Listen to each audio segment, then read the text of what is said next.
Hi, everyone. Welcome back to Empowered with Gina podcast. Okay, so not only do I have a powerhouse in front of me joining us today, but she's also someone who I call mother, one of my girlfriend groups, bestie. I've known Kassandra for many years now, and we've just gotten so much closer, and I'm continually in awe of her. So please do meet Miss Kassandra Sánchez, founder and principal of the Consult Group and chairwoman of the board of the YMCA Weingart East LA. I said that wrong, but that's okay. Weingart East Los Angeles YMCA. I said it out of order. That's okay. Welcome. Yeah. Hi, babe.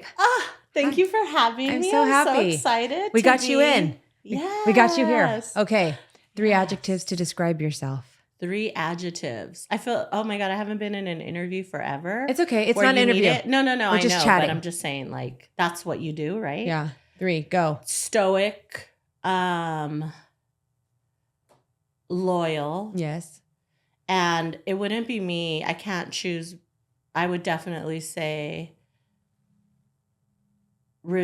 resourceful and fun. I had to add another. Super fun. And you can dance. Oh. Yes. So thank you. We might a little. Okay. So tell us, where did young Casey grow up? SGV 626. Go Dodgers, by the way. San Gabriel Valley, for those not from the area. Yes, San Gabriel Valley. Valley. So tell me about your childhood. Was it a struggle? Was it idyllic? What was it? You know, I think my childhood, idyllic, I would say definitely what some people would call trauma. Mm-hmm. But I would call it, it's where I learned my resilience to soldier on, I would definitely say. Also through it all, joyous. Like definitely there was trauma within it, but not anything that separates me from anyone else. And I was also blessed with like an amazing support system that provided constant joy and abundance of love. Like I never felt as a child or to this day within my family, thankfully, a lack of love. Good. Academics. Good. Well, because we're moving through this. You see, we pivot and we move. Academics. Tell me about that. How were you as a student? Was it pushed in your family? Yes, academic was key. Both of my parents actually, which is uncommon in the boomer generation, they both had masters. And so both immigrants with masters. From where? My father in Mexico City. My mother she went to Cal State LA, born and raised East LA, Cal State LA, and then masters in Santa Barbara. Okay. So, education was at the utmost, but frankly, I'm also a twin and we're both smart, but he is so like the kind of smart that you don't have to try smart. And so he didn't. So academically, although we were never compared, and it could be because, you know, we're fraternal twins, boy and girl. It took me a while to acknowledge, I do believe that there's linear paths to success. And I don't know, maybe I self-compared myself to him. So when I would get like work really hard to be on honor roll, because that's kind of like, this is how you're good, right? This is the barometer of a good kid. It took a lot more for me than him. And he didn't even do it now that I think about it. But he's quite successful. Good. So, yeah. So then where'd you go to school as a young girl and then college, and walk me through that path? Yeah. So private school, Catholic school, kinder to 8th grade, totally grew up like, it's so like now I look back at it and it's such a unique upbringing because you're with the same kids from kinder to 8th grade. So you literally grow up together. Oh, how rude. Some of them are part of being a CEO, I guess. She's so busy. Yeah. So in that sense, it was a wild dynamic, and also to be with my twin, who is now like my best friend, but at one point, like it was war. Really? You know, but it was also, there'd be like fun days where it's like twin day. Yeah. And I'd be like, it's too much to plan with people. So I would make my brother dress up like me and he'd be like, no. And my parents would make him How cute. dress like me. How cute. So funny. So I don't know. It's funny because kind of when you get older, you think of, and now I have new nieces, you reflect on your childhood. Totally. Like, and I'm sure you do it with the kids and Val, and it brings you closer that you're like, dude, you used to like drag me through the carpet and give me rug burns for joy. Yeah. You know, but it's just something that we laugh at now. Yeah. Anyways, so that was very unique. Then culture shock because my mom was a dean of girls for Garfield High School. Now all of our like group of friends that are our godparents, big proponent of public high school versus private high school. Really? If you're in a good school district, right? Okay. Because they want you to get the full sense of everything within education and everything that comes with it and it encompasses it. So it was such a culture shock to go to a public high school. Like I remember not until even like 2 years in, we were. Where'd you go? San Gabriel. A group of girls and I would sit in a circle and they were talking and then they mentioned religion and I was like, wait a minute, you're not all Catholic? Like I was so... Like it really shocked you. I mean, total fish out of water culture shock that I was like, I know I'm kind of sheltered, but I didn't realize laughable. And it was great to be able to learn different things and... You know, you're young, so you're forming opinions. Yeah, so, and frankly, you inherit maybe, you know, your family's opinions. Or at that point, I was 9 years, kinder to 8th grade, in a private church where like mass was part of our weekly routine. Religion was part of our daily practices that I was like, oh my goodness. Oh, but I like you. And you're from a different religion. You know, of course I do. Yeah. But just how you make that. Those connections in youth. So anyways, wasn't really, you know, school was kind of like, we have a big, I'm one of 7. So it's very much, it's on us. Like definitely blessed life, but it's on us. So went to JC, started in corporate America, went to PCC and Rio Hondo, specifically Rio Hondo because I was like, there's no like Latino literature courses here. Interesting. So I went there for a literature course. I tried to go there for biology and I was like, uh-oh. Hell no. Give me a book. I'm not going to do this. See, this is how we're very similar, by the way. Yeah. Biology, no. Okay, so then after, school, you weren't like, I want to go to the higher levels of education. You're like, get me out into the workforce. I definitely wanted the higher levels of education, but I was kind of like, I need to make ends meet. Okay. So I landed in corporate America. And then I was like, well, Doing here what? I am. Started actually at Bank of America and worked my way up immediately. Like to the point of... You started doing what? What was your first job? Teller, like literally teller.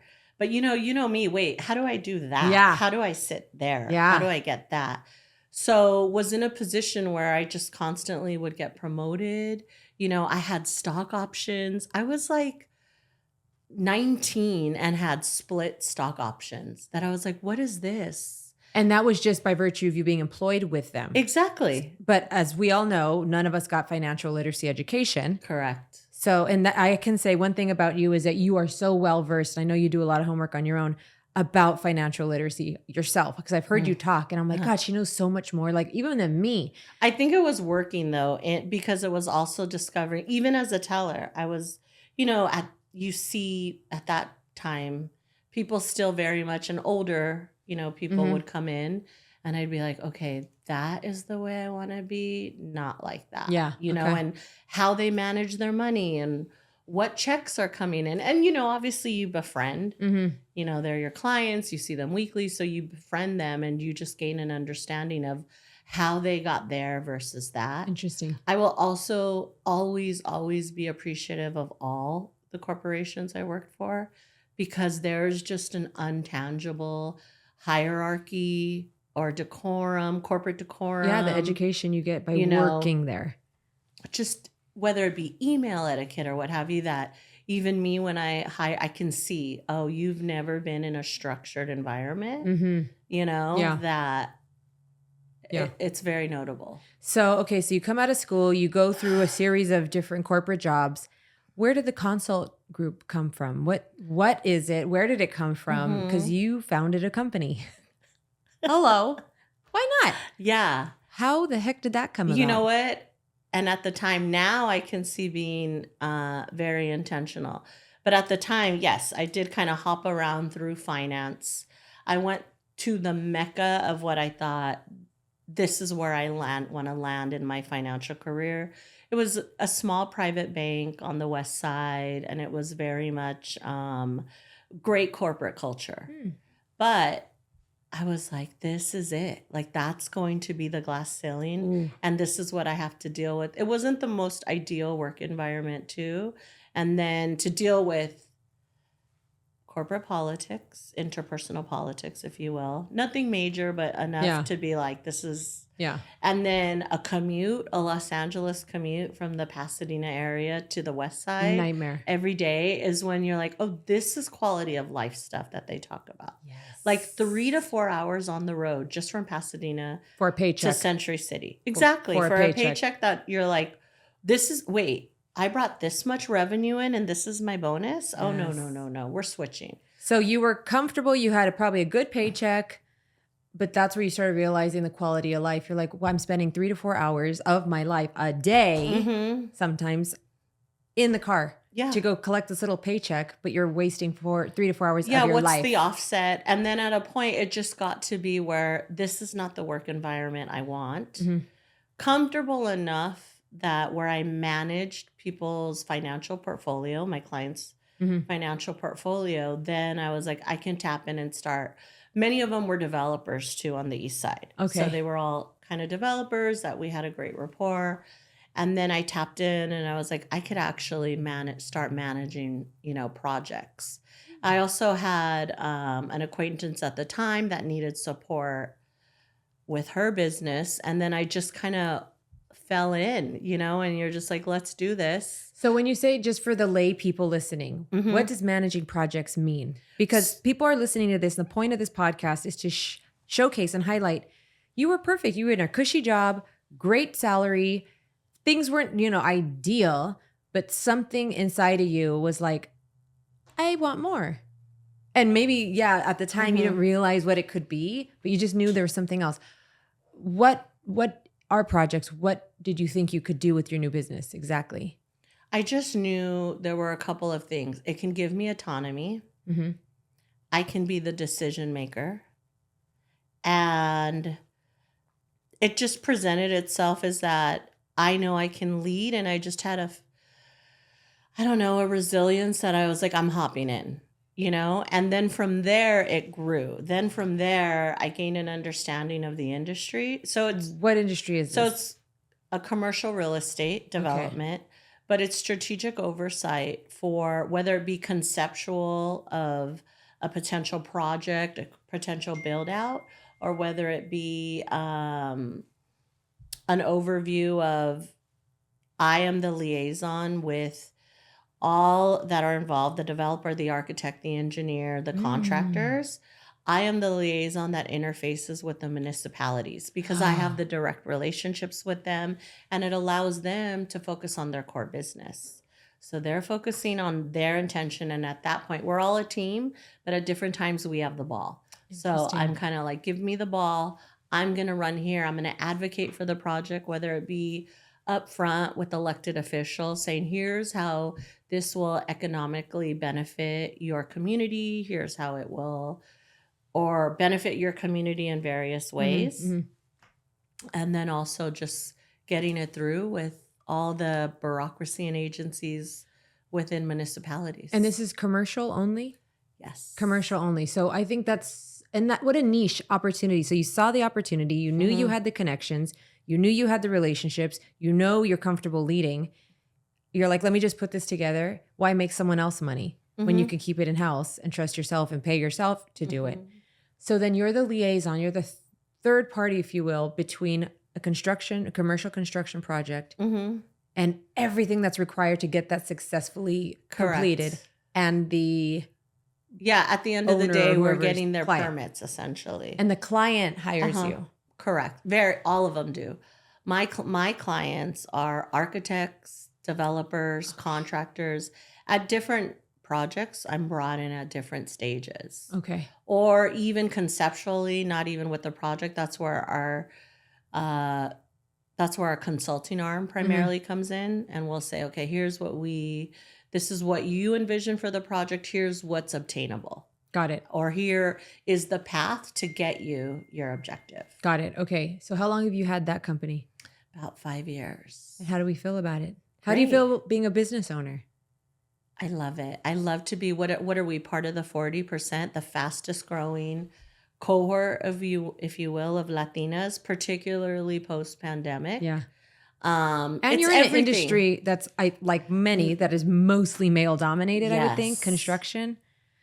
Yeah. Development. But I do love it. I love it. Don't get me wrong. It has its days where triumphs, and the triumphs, you celebrate with your collaborators. I am so blessed. I have the most amazing clients and collaborators and partners, which is great. Now we're in the position I'm in the position where I say, I will be a part of that project. Nice. I will not be a part of that project. What a great place to be Which in. is why it's very much commercial. How do you put yourself out there to attract new business? Like, how do you do it in your industry? Thankfully, personally, like frankly, I'm not that mass market spray and pray as they call it. It's very much referral based. Wow, word of mouth. That's great, which is like even better. On this level. Well, Of you course. also want the credibility. That credibility was established with past projects. Yeah. And not only that, I mean, one of the things that I feel is the highest compliment is the referral of a colleague. Absolutely. So I'm very much, grateful to my clients. Absolutely. Okay, so while you're running that, another thing you're very well known for is your advocacy work. And talk about somebody who is advocating for our communities, not only as chairwoman of the Weingart YMCA board, but you're involved with the Poderistas and all the work they're doing. Talk to me about that specifically, because we're almost at election day and I've seen you going here, there, everywhere. Yeah. Talk to me about that. Yeah, no, thank you for asking. It is election season, the height of civic engagement. Poderistas is amazing. It's a national digital media online resource that was founded 2020 during the pandemic, which is why it leads with digital media. 10 just phenomenal founders stepping out of their own industries and doing more. So what better example? But whether it be convening or storytelling, it's really to not only embrace our cultura, but harness our collective poder, but most importantly, individual poder. I mean, obviously the founders receive a lot of traction, America Ferrera, Eva Longoria, Monica Ramirez, Olga Segura, Elsa Collins, like I can go on and on, Christy Hallberger, and name them all. They're just phenomenal. Yeah. Carmen Perez, how can I forget?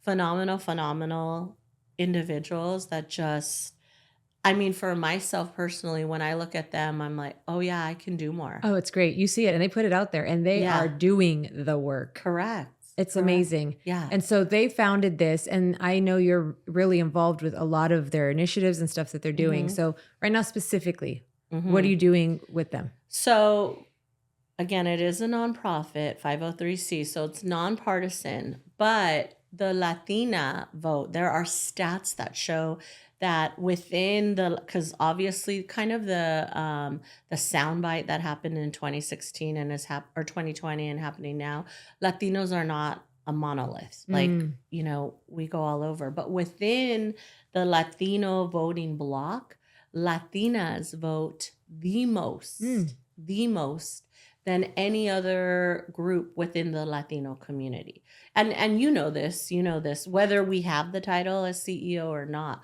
we lead. We lead in our homes. We lead in our communities. Oh yeah, we determine Your the products coming in our PTA. home. Absolutely. We determine what our kids are eating, what clothes we're wearing, what shop we're getting that from, what school they're going to. Absolutely. So we already lead, but it's a matter of ensuring that you stand in your power. and are aware of it. Because that's when you really start to like magnify. Oh, yeah. Yeah. Power in numbers. Mm-hmm. Okay. So you're doing that. And then talk to me. We just had this glorious fundraiser at the Coliseum here in Los Angeles. Yes. When was it? Thursday. A couple of days ago. I feel so relieved that, So you're chairwoman of the board, and this is a very prestigious board. This is, you run the hub of that community, the East LA and wider region community support center, really. Yeah. And I know you did a tremendous amount of work during COVID with the food drives. What's the number right now? How many people? Part of it. We were part of it. But 8 million pounds of food since the start of the pandemic. And mind you, this is not so it's a YMCA, and people are like, oh, yeah, I have a Y in my neighborhood. Like, I hear people say that all the time. Like, I have a Y. Not like and this it's Y. Like, this is not a Y. This is a Y. I say it's the epicenter of the community. It's true. Now we're saying the Center for Community Well-Being. But essentially, Wheela Y is so special. To your point, it's not just, oh, yay, added benefits, swimming and what have you. It is that. We are the only indoor pool in Boyle Heights. But it's a critical need that is being addressed. Mm-hmm. So food security, again, since the start of the pandemic, we have distributed 8 million pounds of food. As you know, Mike is, and it's not, obviously we have just the most amazing, mighty team led by Brenda Hernandez, our executive director. Shout out to Brenda. And our staff is just like, who lifts? Like, they were working at the Y. I saw Freddie, right? Exactly. Hey, Freddie. Like, Freddie is our photographer, and like, he lifts boxes to ensure that we have food distribution every. Like, they're doing the work. Yes, Monday and Wednesday. And everyone's invited, and you will see that is not just East Los Angeles, Boyle Heights. It is greater LA because this need continues. The need continues. Beyond that, immigration services. You brought that to us. Breast cancer screening during not only just breast cancer awareness month, but life-saving, consistently critical resources, and of course our youth. We would not forget our youth. Learning readiness program. Right now, our biggest initiative is Teen Tech. I mean, I die like seeing the kids in California. It was that photo that went viral was like Central California of the kids in the Taco Bell parking lot during COVID. Those are our kids. Yeah, during COVID, remember there was like I cannot. Schools were that closed. Image. All the kids were supposed to do like online schooling. But what about the populations that don't have internet in their home? Remember that picture? There's the student, the young kid was sitting in the parking lot of McDonald's or something to try to connect to the Wi-Fi to get their homework done remotely. Exactly. And so that was the impetus. And look, all these things existed prior to the pandemic, but the silver lining of the pandemic is that they were highlighted. So, not on our turf, thankfully, in partnership, we received a Best Buy grant, but there's a capital campaign that we're like, we have to get this space ready to support that. And I mean, we are descendants of Aztecs that created a calendar.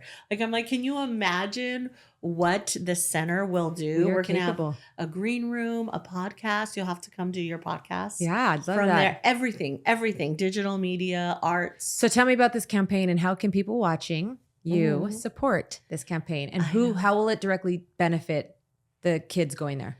Yeah. So combating the digital divide with this full Teen Tech Center that will have all resources, computer stations, community center, just everything to expand in the digital media arts and people space. Need to understand internet is not equally accessible. It is not. A lot of us, probably a lot of people watching, you just pick up your phone and start texting, or anywhere you are, you can connect and send a message or read stuff. It is not just like anything else in the inner cities.